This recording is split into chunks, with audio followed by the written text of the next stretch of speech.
Mr. Speaker, this House, the Parliament of Ghana, is not the judicial organ of Ghana. It is vested with the powers so imposed on it under Article 93. And Mr. Speaker, I quote for the purpose of the record. It reads, "There shall be a Parliament of Ghana, which shall consist of the number." But it says, "Subject to the provisions of this Constitution, the legislative power of Ghana shall be vested in Parliament and shall be exercised in accordance with this Constitution." That is why, Mr. Speaker, in admitting this motion, you are talking, Attorney General, you are talking about due process. And when it comes to matters of this nature, you are not expected to be a partisan minister. You are the learned Attorney General of the Republic of Ghana. Not partisan. You are the learned Attorney General of the Republic of Ghana. And you must speak to the fidelity of the Constitution, the fidelity of the laws of Ghana. May I refer you to Article 82 of the Constitution? When you talk about due process, Mr. Speaker, due process, yes, due process reads, "Parliament may by a resolution supported by the votes of not less than 2/3 of all the members of Parliament."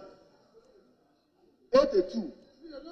So very soon, Mr. Speaker, Parliament will be voting to determine whether we have 2/3 or not.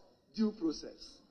2. A motion for the resolution referred to in clause 1 of this article shall not be moved in Parliament unless 7 days notice has been given. Satisfied. The notice for the motion has been signed by not less than 1/3 of the members of Parliament. Satisfied. Due process. The motion shall be debated in Parliament within 14 days. Due process. We are continuing to conclude it. The Minister for Finance has appeared to defend himself, Mr. Speaker, and I quote, "The motion shall be debated in Parliament within 5 days." And 82(4) says, "A Minister of State, in respect of whom a vote of censure is debated under clause 3 of this article, is entitled during the debate to be heard." Due process. So, Attorney General, to say that these parliaments have not complied with the minimum requirements of the Constitution is neither here nor there. May I walk you further? May I walk you further to Article 23? You defended yourself and even quoted the Supreme Court ruling. Here we come, and here I read. Article 23 reads, Mr. Speaker, administrative bodies and administrative officials. Mr. Speaker, you are members of Parliament. Are you administrative officials?